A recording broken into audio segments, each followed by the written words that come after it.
Good morning, good afternoon, and good evening, ladies and gentlemen, and welcome to the inaugural webinar on energy, Kenya's energy, new and renewable. Please note that this webinar will be recorded.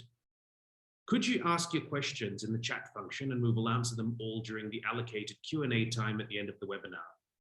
My name is Mahul Shah. I'm the Education Services Consultant for Kenya at Study Melbourne, which is the education arm for Global Victoria. We have an impressive lineup of presenters today, and Mr. Scott Morris, Trade Commissioner for Africa at Austrade, and Ms. Kim Cleary, Manager, Market Development and the Global Education Network, International Education at Global Victoria will introduce later. Apologies from my colleagues in Dubai, Mr. Qasim Yunus, General Manager, Middle East, Africa, Turkey, Russia, Ukraine, and CIS, and Mr. Barish Sata, Director, Education Services, Middle East, Africa, and Turkey, both from the Victorian Government Trade and Investment Office, which is based in Dubai. Due to prior commitments, Mr. Yunus and Mr. Sata are not able to join us today, but will join us in future webinars. Thank you to all the supporters for this webinar, including the Ministry of Energy Kenya, Monash University Melbourne, Swinburne University Melbourne, Austrade, Study Melbourne, the Australia Africa Chamber of Commerce, and the Kenya Australia Chamber of Commerce. It gives me great pleasure to introduce Mr. Scott Morris, Trade Commissioner for Africa at Austrade. Welcome, Scott. Thank you very much, Mahul, for that kind introduction. Good morning or good afternoon or good evening, ladies and gentlemen. It's a pleasure to have you join us today. And I'm Scott Morris. I'm the Trade Commissioner to Africa based here in Johannesburg. I'd like to begin talking to you this morning by saying that Kenya has been a leader in renewable energy, and as of 2020, 87% of Kenya's electricity has come from renewable sources. Last year, Kenya was ranked 7th globally in geothermal power generation. Kenya also has the largest wind farm in Africa, the Lake Turkana wind farm that I'll talk about a little later on. The Kenyan government has made progressive reforms enabling private investment in the green energy sector. I'd note in 2018, the Kenyan government launched the Kenya National Electrification Strategy. In 2019, Kenya enacted the Energy Act, which provides feed-in tariffs to encourage power generation from renewable sources. Kenya still has enormous potential in renewable energy. For instance, the installed geothermal capacity is 823 megawatts, but it has an estimated potential of 10,000 megawatts. Likewise, the wind capacity currently in Kenya is 335 megawatts against an estimated total potential of 3,000 megawatts in future. In reference to Kenya's untapped potential, I would like to note that Australia is the 4th largest energy exporter in the world, and that we have specialized in the production of energy and emission-intensive commodities across sectors like mining and agriculture. Our universities and companies have at the same time worked hard to try and bring these emission-intensive industries down in terms of emissions. Hydrogen has been a key component of that. It is pleasing to see that some of these same Australian companies have also branched out globally and have also becoming involved in Kenya's transformation to green energy. And I note that Worley was the project manager for the construction of the Lake Turkana wind farm. As African economies further their renewable energy targets, clean green hydrogen is increasingly viewed as one of the pathways to reduce fossil fuels. This clean green hydrogen economy is expected to open up upstream and downstream opportunities beyond the energy projects themselves. And we are very pleased to see Fortescue Future Industries' involvement in Kenya and the continent. Australian companies have partnered with Africa over decades to help transform mining here. I would like to think that in the same way, the lessons learned by many Australian companies that are establishing Australia's hydrogen and renewables future are shared with new partners in Kenya and Africa to transform to a clean, green future. Thank you. Thank you, Scott. Our first presentation is by Mr. Eric Mwangi, Economic Advisor to the Cabinet Secretary, Ministry of Energy. Eric has a BSc in Economics and Policy Analysis from Cornell University in New York, and is also the Power Africa Liaison within the ministry. With over 23 years experience in advisory and investments in the public and private sector across a number of key industry sectors, including energy, telecoms, infrastructure, agriculture, and education, it gives me great pleasure to introduce Mr. Eric Mwangi. Thank you, Mahul. Thank you, Scott, for doing a lot of my work for me as well, in introducing the renewable energy landscape in Kenya. I think it's an interesting time for the country, for the region, for the continent. Perhaps spurred on a little bit by COP26, but we've seen a significant increase in the interest levels in as far as hydrogen is concerned, particularly green hydrogen. And I just want to cover a few areas that I think start to outline the opportunity for green hydrogen in Kenya. And I think that in some ways they will also provide some insight and some understanding of the opportunity in the region at large. And I think the first area is around the resource estimate. So Kenya does have a significant and a deep renewable energy resource across a number of different technologies: geothermal, wind, solar, as well as hydro. And I think the estimates are based on the studies that have been done to date. Those studies do actually not, they don't cover the entire country. So they are actually a bit understated in terms of what the latent capacity is. There is an intention to update them in the coming months, but we've seen some numbers that suggest that we have between 10 and 20,000 megawatts of geo potential, about 30,000 of solar, and just about the same for wind. So it is a significant resource capacity. If you look at the way where Kenya is located, the equator kind of cuts us in half, and the north of the equator is actually where you have the deepest resource and the least amount of exploration work done. So there's still quite a bit of potential, and in some ways this might dovetail well with the Australian kind of penchant for exploration in minerals in remote areas. So that might be an opportunity to kind of partner in further exploration. I think the second key area, I think, is locations. So if you look at where the geothermal resource is, it follows the Rift Valley, south from the border with Tanzania all the way up north to Ethiopia. And for the wind, where we see the most potent resource tends to be in the north and particularly in the northeast. So Lake Turkana, actually, if you look at its capacity factors, it's a world-class project. I think last year the capacity factors were north of 70%, and that has been the case on average since the plant was commissioned a few years ago. So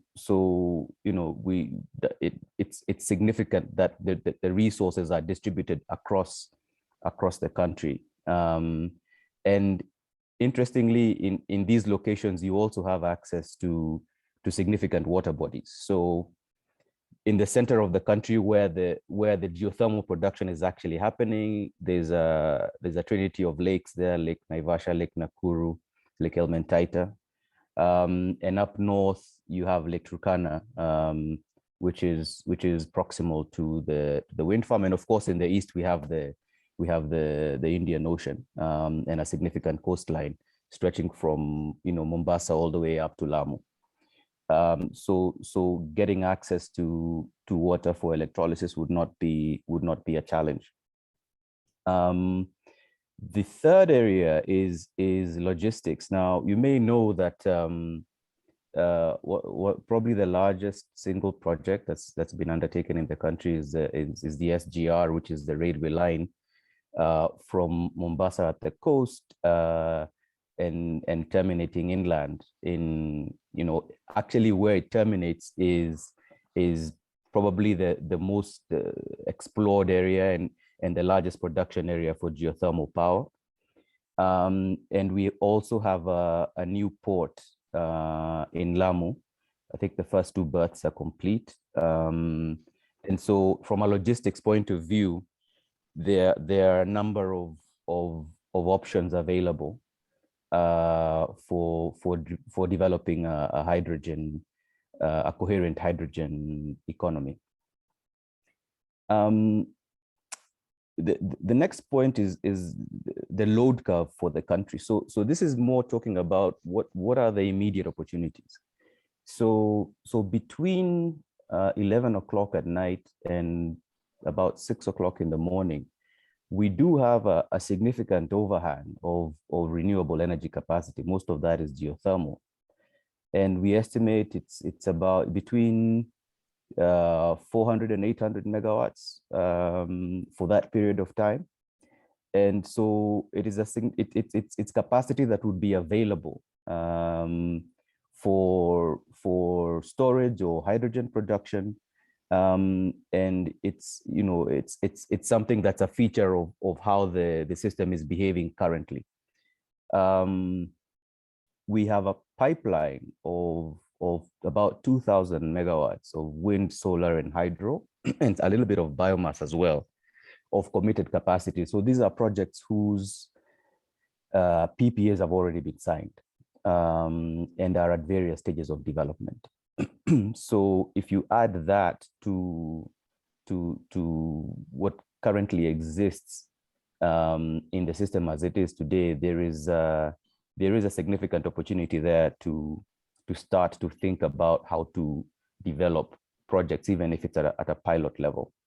And beyond, if you look beyond the projects that are that are not committed but are in various stages of development, there's an even bigger, I think it's about between 4,000 and 5,000 megawatts of projects that are at various stages of development that are renewable.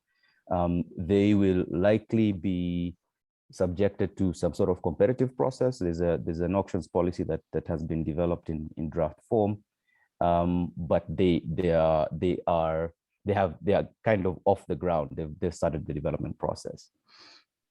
And I think lastly, there's a significant amount of intermittency being introduced into the system today. So we've got Electrification now in power. There's Kipeto Wind, which is being commissioned now. Actually, I think has been commissioned, which is another 100 megawatts. So, and a number of solar projects that are going to be commissioned in the coming months. So if you look at the system, which is about 3,000 megawatts, a significant amount of intermittency is being introduced. And there's an argument to be made for helping reduce or reduce the level of friction of integrating this intermittency into the system.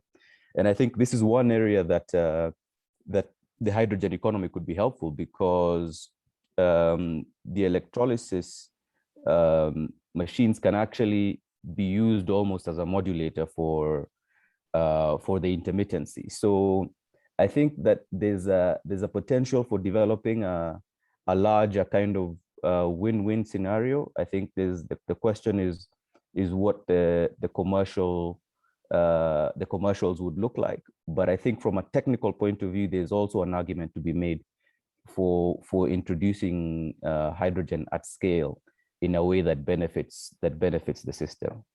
And so in short, I think the opportunity is significant.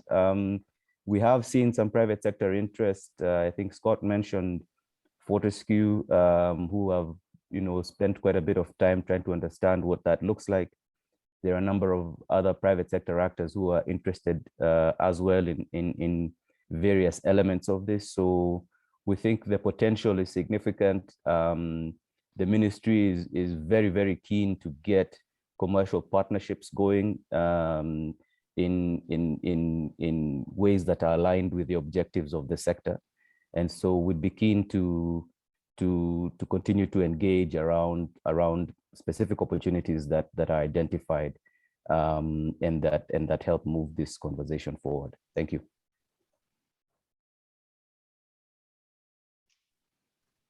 Thank you, Eric. That was 10 minutes and 2 seconds, spot on.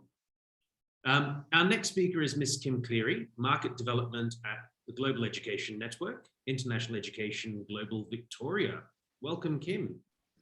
Thank you, Mahul. Good morning to everyone in Kenya and afternoon to those of you here in Melbourne. It's a pleasure to be here with you today. Today's forum is a great opportunity to connect representatives from government and industry in Kenya to Victorian universities. And I'm sure the speakers today will highlight some of Victoria's world-leading clean energy research and capabilities. And we hope that today will help kickstart some new collaborative partnerships between Victorian universities and partners in Kenya. A little overview of Victoria's renewable energy sector. Victoria is recognised as being a global knowledge hub, attracting the best researchers and investment from around the world. It's home to world-class research institutions and facilities which underpin excellence in research, including in renewable energy. And Victoria is in fact leading Australian renewable energy initiatives. And this is evident by the number of world-class renewable energy research hubs in Victoria. These include the University of Melbourne's Energy Institute that delivers influential research on the transition to a clean energy system, Deakin University's Institute for Frontier Materials, which brings together researchers from around the world to develop innovations in chemistry and engineering, including future energy technology and storage. And of course, the two hubs that are being showcased in today's forum, the Swinburne University of Technology Victorian Hydrogen Hub, and major national precinct designed to explore new hydrogen technologies, clean energy vehicles, and hydrogen storage containers. I hope that I've got that right. And the Monash Energy Institute that accelerates the transition towards a sustainable energy future through impactful interdisciplinary research and education. And the Victorian government is committed to building Victoria's renewable energy capabilities and credentials, and announced in 2020 an unprecedented 1.6 billion Australian dollar energy package to create the renewable energy hubs, improve crucial grid infrastructure, decarbonise our energy system, drive down emissions and support more solar energy efficient homes. And the package included 540 million Australian dollars to establish 6 renewable energy zones, unlocking new investment that will support economic growth and jobs and ensure Victoria meets its 50% renewable energy target by 2030. So a little bit about Global Victoria. Victoria has the largest number of trade and investment offices of any Australian state or territory outside of Austrade. We have 23 such offices in total. And the VGTI office for the Middle East, Africa and Turkey was established in 1997 by Victoria to promote Victorian exports into the Middle East and Africa and attract inward investment and tourism to Victoria, Australia. And during this period, the VGTI Dubai office has been instrumental in facilitating the introduction of many Victorian companies to key investors and business leaders around the region, including into Africa, through official government trade missions and dedicated export programs. And these capabilities in education and trade can play an important role and assist Kenyan energy stakeholders and the government in developing the renewable energy sector and introduce new and efficient technologies. And in my role as a manager in the international education part of Global Victoria, I would like to make a few comments about how forums like this fit into the Victorian government's objectives for international education and the Study Melbourne brand. Obviously, international education is Victoria's largest services export in its own right, and it was worth $13.7 billion to Victoria's economy in 2019, before the sector was impacted by the global pandemic. But international education is not just about attracting international students to Victoria. It's an enabler for global relationships, cultural exchange, talent attraction, and an enabler for all of Victoria's trade and investment interests around the world. So within our global network, we have a number of dedicated education services managers offshore, 12 in total, plus we have 3 education consultants as part of this network in priority countries. And Mahul is one of our education consultants and recently joined our network as a representative in Kenya. And we're very happy that he's done so. It's an important role of this network to help strengthen the connections between Victorian institutions and other institutions and industry partners around the world. And fostering international research collaborations is a real win-win for Victoria and for global partners. It's about sharing knowledge, internationalisation of institutions and research output, the commercialisation of research, and of course, those longer reputational benefits for our institutions, attracting talent and reputation of Victoria as a study and research destination. So with this in mind, we recently implemented a new Study Melbourne initiative to foster international research collaboration. And this is a one-off $3.6 million international research partnerships program, which is supporting not only great research, but importantly, it's about helping our universities enter into new or deepen existing strategic international research partnerships. So all of the projects have now been selected, and it's interesting to note that a number of the projects, and there were 15 in total, and a number of these were supported on renewable energy projects. These include a project between Swinburne University and Jeonbuk National University in South Korea, which is looking at converting hydrogen from seawater using solar energy. A project between the University of Melbourne and the University of Hokkaido, Japan, on harvesting and manipulating thermal energy. And another project in Japan with RMIT University and Kyushu University developing the proton battery and proton flow reactor systems for energy storage. And I have no idea what that is, but anyway, it sounds very impressive.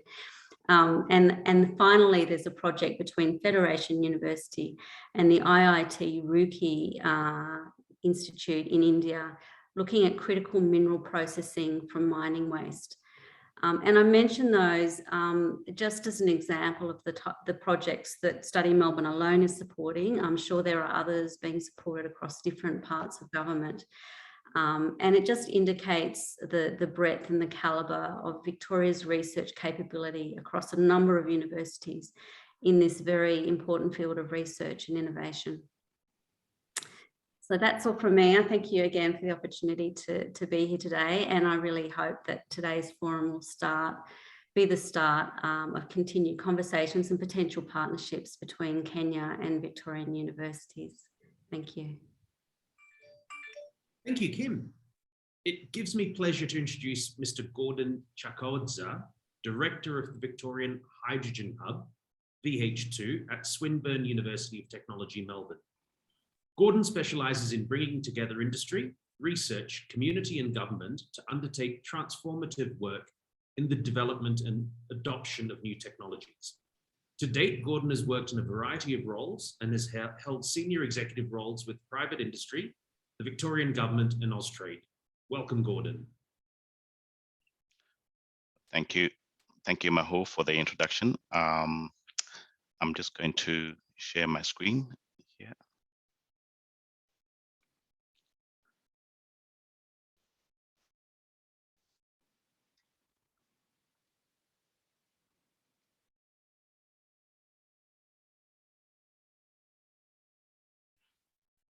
Okay, I hope you can all see that. Mahul, if you could just confirm for me.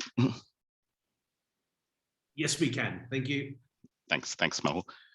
So a very good afternoon to our participants joining in from Australia, and good morning to our participants joining in from Kenya and other parts of Africa.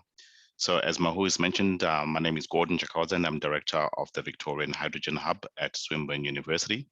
And I'm joined on this call by my colleagues, Dr. Stephen Percy and Dr. Jason Zheng, who are also part of the Victorian Hydrogen Hub team. Before I commence, I would like to acknowledge the traditional owners of the land on which we are all meeting, and I pay my respect to the elders past, present, and emerging. I thought I'd begin by just giving some contextual background about Swinburne University. Swinburne is located in Melbourne, Victoria. It's a top 300 university globally. We're a global leader in research and innovation. The university has 6 dedicated research institutes and 14 research centers, which are all at the forefront of discovery and research and development. Recently, there were 3 new initiatives which were announced funded by the Victorian government. These initiatives include the Victorian Hydrogen Hub, which I lead, which I'll talk shortly a bit more in a minute. And also the other 2 hubs as well, the Air Hub, which is working with industry partners around aviation technology, and as well as MedTech Vic, which is working with industry partners around medical technologies. Given that we have a diverse group of participants in this webinar, I thought I would just begin by setting the context of green hydrogen. Indeed, there are many colors to hydrogen, blue, gray, green, and I've even heard of gold hydrogen, which is emerging. But nonetheless, for the purposes of this presentation, I'll focus on green hydrogen. As many of you know, green hydrogen is a promising zero-emission fuel for the future that will help to decarbonize our world. It is produced by splitting water generated from renewable energy through a process called electrolysis. The Australian government, I should say, is investing about $1.2 billion around building a hydrogen industry. The Victorian government is also supporting the sector very strongly, as you've heard from Kim in her remarks earlier. And the Victorian Hydrogen Hub is a great example of that Victorian support. Earlier this year, Swinburne University received about $10 million to set up the Victorian Hydrogen Hub. And we are using the funding to work with industry to help make hydrogen adoption at scale a reality. So looking at the potential uses of hydrogen, I think it's fair to say that the potential uses are growing all the time. But I've just highlighted just the main ones there. So particularly around mobility, hydrogen and mobility. So, using hydrogen to fuel passenger and commercial vehicles, as an example. There's potential applications around electricity generation and heat production. Industry is also looking at using hydrogen for fertilizer, plastics, and explosives production. And we've heard earlier on about Fortescue Future Industries, which has a presence in Kenya. And certainly Fortescue Future Industries is making a very big play around green steel here in Australia as well. So what role will Swinburne University or the Victorian Hydrogen Hub play in the hydrogen space? As I mentioned, that we received some funding from the Victorian government earlier this year. And part of that funding is going to go into 2 main areas. Firstly, an infrastructure, and secondly, around people and research. So what you're seeing here in this fly through here is a refueler that we are going to build in partnership with CSIRO, which is Australia's scientific research organization. So this refueler here, which you can see there, will be completed in June next year, and will allow hydrogen vehicles to actually access this refueler so that they can refuel and use those hydrogen vehicles. This particular facility will also have a hydrogen production facility. So by way of background, there are not many refuelers in Australia at the moment.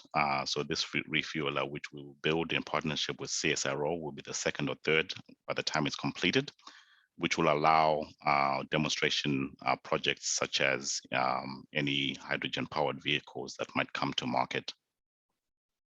So that's on the infrastructure side. We also have the funding is also going towards people. And by that I mean is that we are assembling an impressive research team that consists of research fellows, PhD candidates, and master's candidates. And this research team is going to be working with industry to help decarbonize their industry and also answer any research questions that industry might have.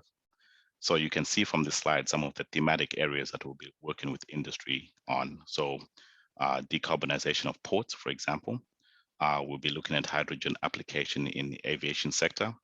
We'll be looking at some projects, particularly with our PhD candidates around the steel making process and how to decarbonize steel. We will also be looking to do some projects in the education and training side of things, particularly in skills. And also we'll be assembling some PhD and master students who have great expertise in modeling, particularly around the techno-economic lifestyle assessment and systems analysis. So a lot of these industries which you are seeing here are very heavy users of fossil fuels, particularly diesel. And hydrogen has the potential to replace that diesel as a clean new energy source.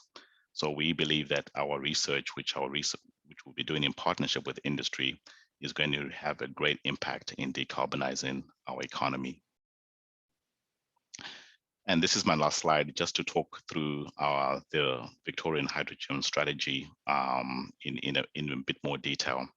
For the purposes of time, I won't go through this, except to highlight our strategic priorities, which are highlighted in those 5 boxes, which you can see there.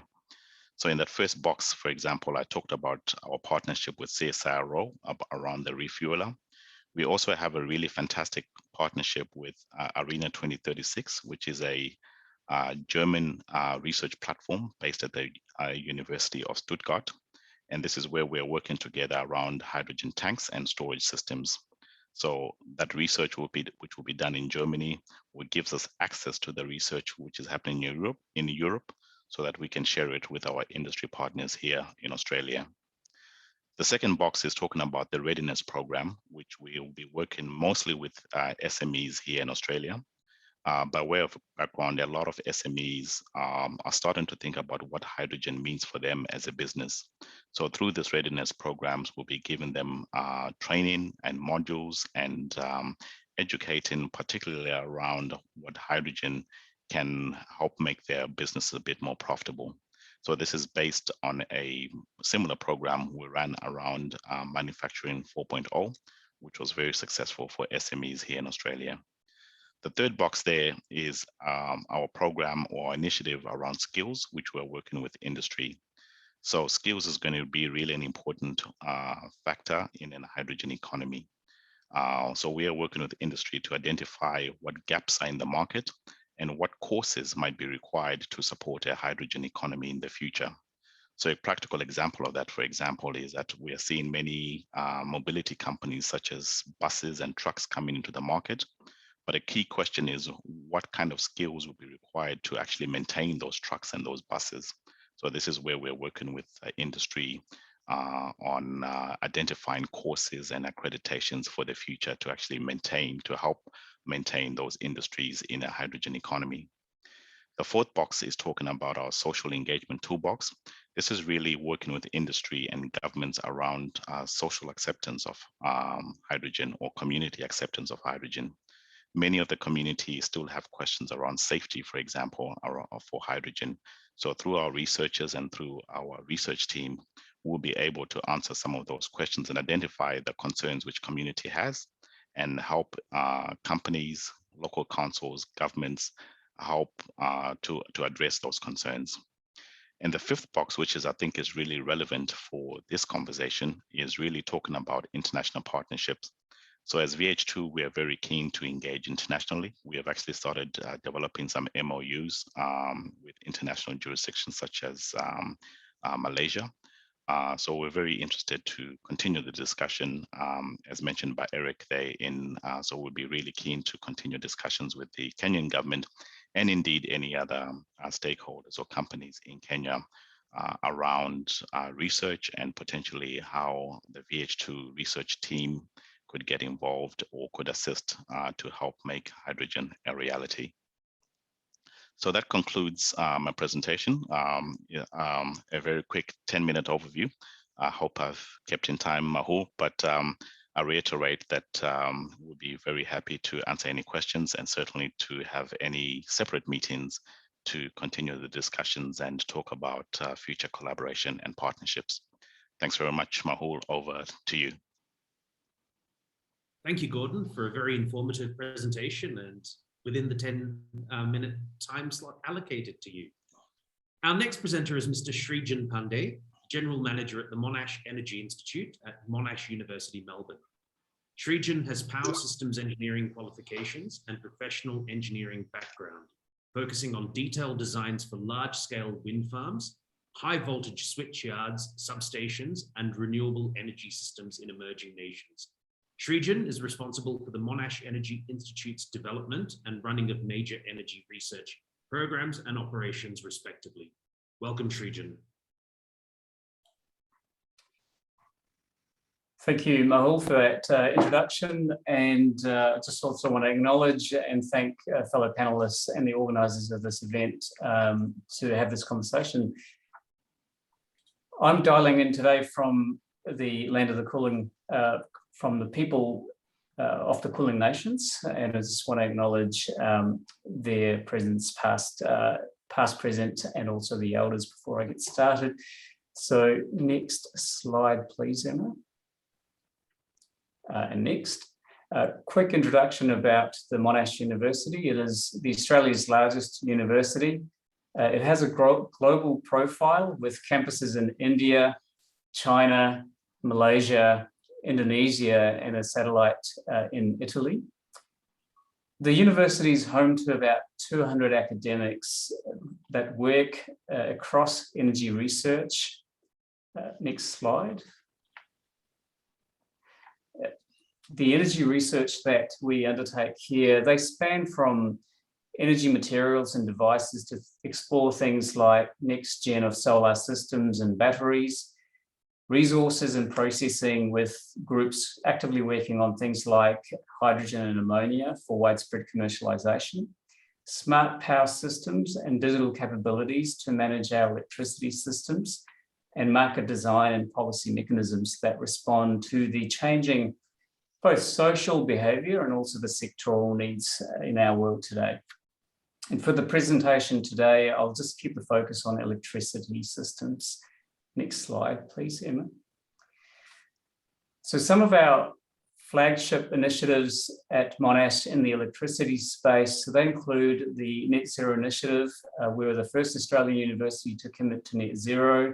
The United Nations recognised this initiative through the Momentum for Change Award in 2018, I think it was, at COP24. The university has partnered with Woodside, the Australian oil and gas company, to explore new fuel solutions and carbon capture systems towards a zero emissions future, and hydrogen is an active part of that discussion.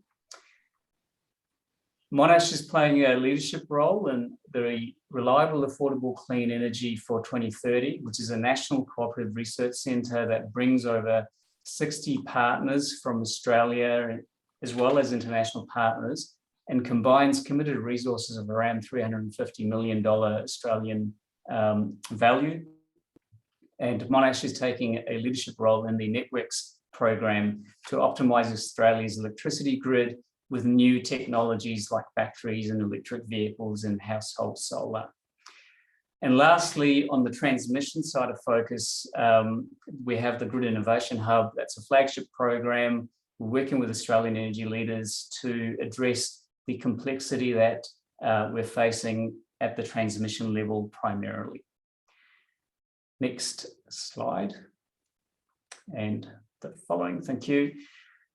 Australia's a long way from decarbonisation in its electricity mix. Its renewables made up roughly 27% of the 2020 fuel mix, and wind and solar make the majority renewable share. But Australians, however, they're highly engaged with renewable energy. Next. So the graph on the right there, that shows the annual installation capacity of rooftop solar systems. And in 2020 alone, we had 3.2 gigawatts of small scale rooftop solar systems installed. And 3.2 gigawatts is, to put things in context, I believe Kenya's entire electricity at the moment that's connected is around 2.5 gigawatts. So that puts things in context. So annually, we're putting on more capacity on our network than the entire Kenya system as it stands today. And this figure excludes the large utility scale solar farms that's also ramping up in Australia. And what that has resulted in is roughly 1 in 4 Australian households with solar systems on their roof. So this rapid rise of solar uptake at the distribution level, combined with the rise of renewables, with utility scale wind and solar generation, it's leading to some critical challenges and questions that required both diversity of thought and collaborative innovation. And Eric touched on some of these complexities earlier. Next. So to send our electric grid, we really designed it back in the day when all we were doing was sending power from a source of generation to a place of consumption.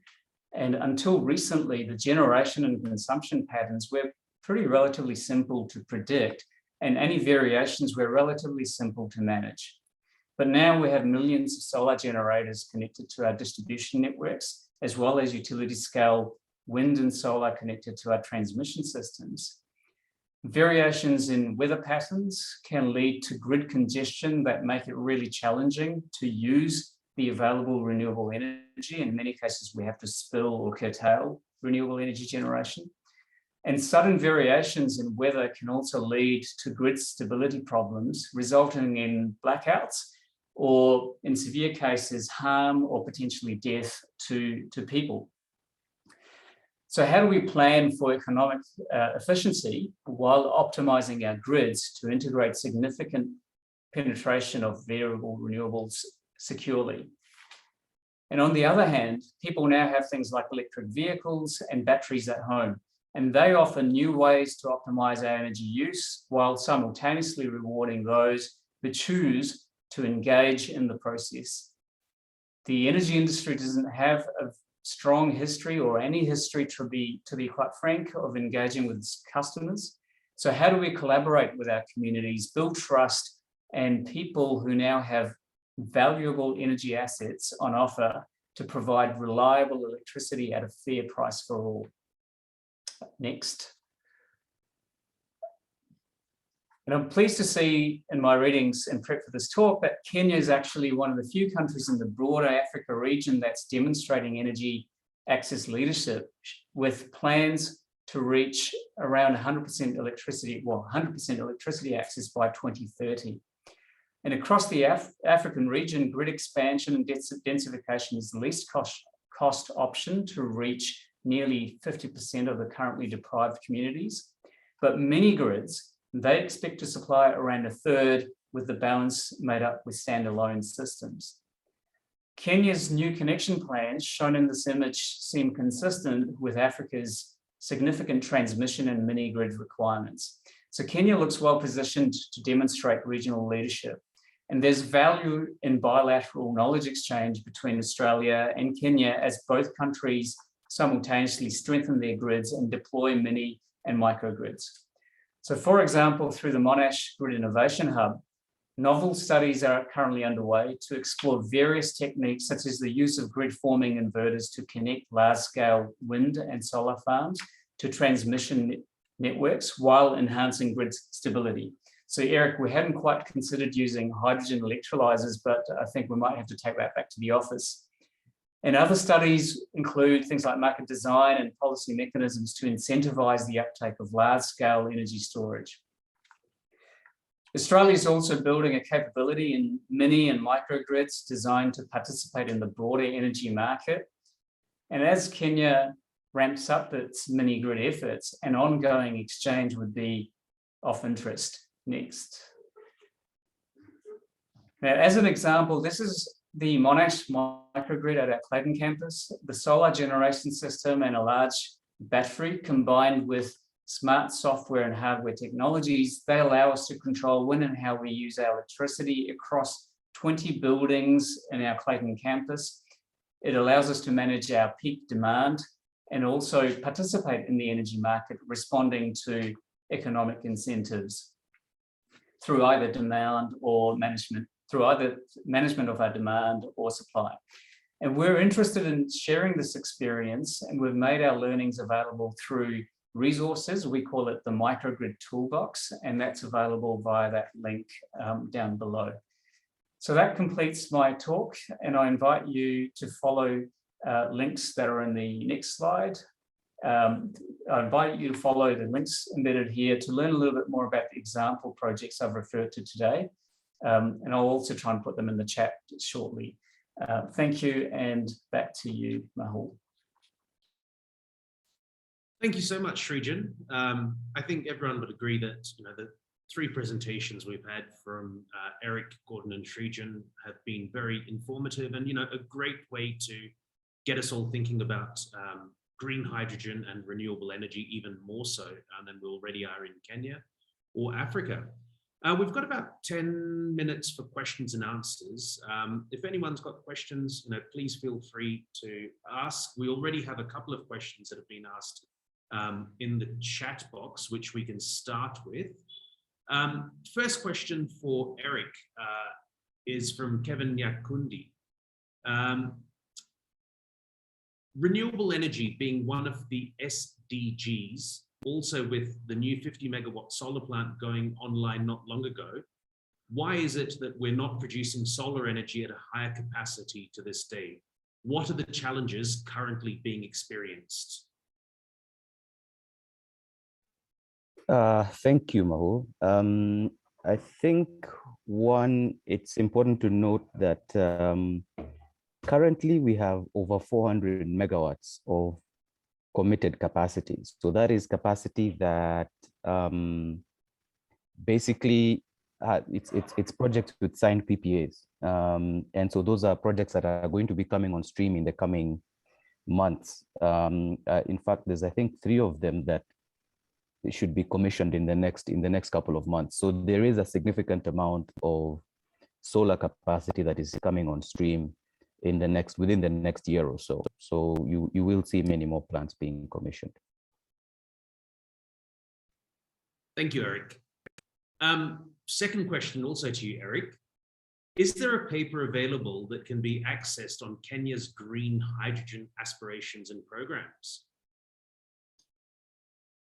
So we are in the process now of conducting a baseline study, just so that we can have a common understanding of what the potential is, where the potential lies, and once that is complete, we will have a common reference point to start to say what is the scale of the opportunity, and also share it with the public and with partners to say, the interested parties, this is what the scope of the opportunity looks like, and then they can determine where it is that they want to, where it is that the opportunity lies for them in the larger hydrogen economy. So I think probably early next year there should be a document that is shareable with the wider public. Thank you, Eric. Question for Gordon.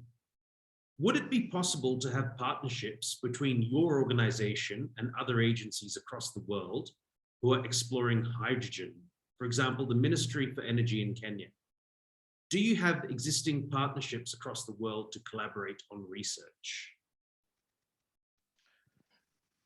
Thanks, Mahul. So the the answer to the first part of the question, yes, we would be very open to partnerships with international jurisdictions, including Kenya. So we're very open to have to start the conversations about collaboration. What we bring to the table, as I mentioned in my presentation, is the research component through our research team. So we can certainly share knowledge, insights in terms of how we are working with industry partners here in Australia. So we are working, as examples, we're working with mobility companies. My colleague on the call, Dr. Stephen Percy, is doing some excellent modeling work with a number of mobility companies. We are working on projects around steel making processes and decarbonizing steel. So these are some of the opportunities that certainly we can bring to and share learnings with international partners such as the Ministry of Energy in Kenya. The second part of the question was whether we have existing international collaborations. As a university, certainly we do. However, the Victorian Hydrogen Hub, and maybe I didn't make this quite clear in my presentation, is that it's in its formation stage. So we are 6 months into it. So we haven't concluded those international agreements as yet, but certainly, I talked about Malaysia. We will shortly be concluding that MOU with the government of Sarawak, for example, where we'll be sharing information and insights with the government of Sarawak in Malaysia. So yes, as a university, there's precedents where we've got several international partnerships. Thank you, Gordon. Next question is once again for Eric. Are there any incentives thought of to encourage uptake in clean energy, for example, solar, for both business and private consumers?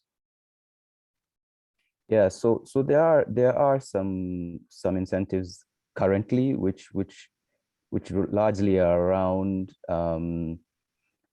duty-free import of solar and wind equipment. I think one, it's important to point out that those incentives come from somewhere else in government. So, Ministry of Energy is in charge of is charged with policy making, but financial incentives, trade incentives, those sit in other arms, other parts of government. So we obviously it's a collaborative effort to determine what those look like going forward.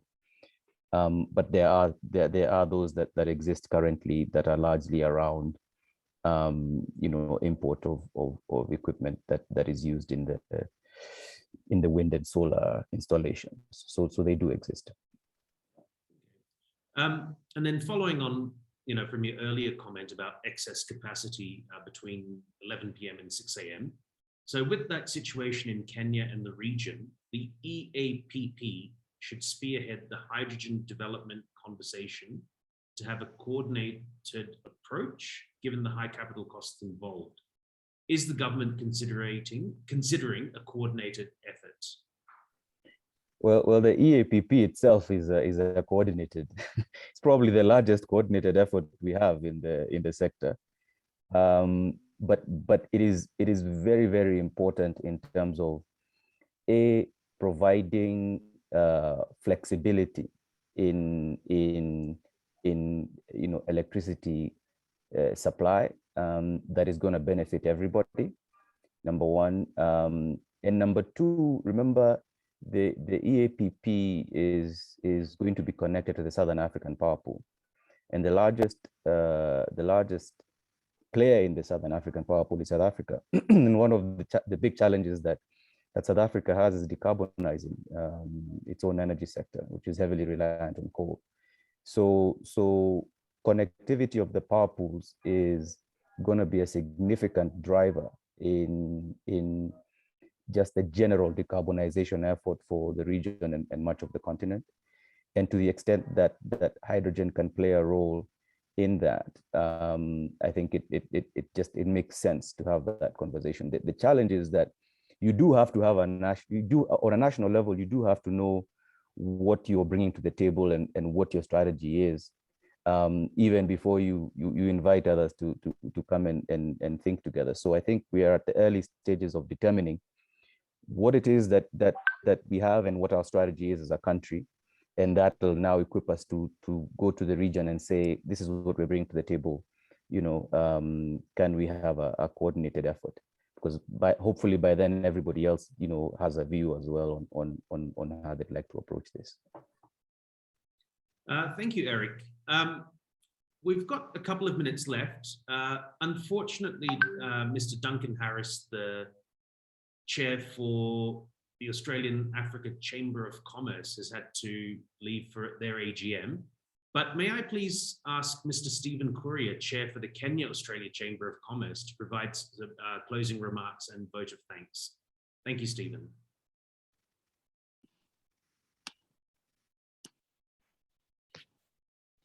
Well, right. Thank you, Mahul, and other participants. I hope you can hear me. Yes, we can.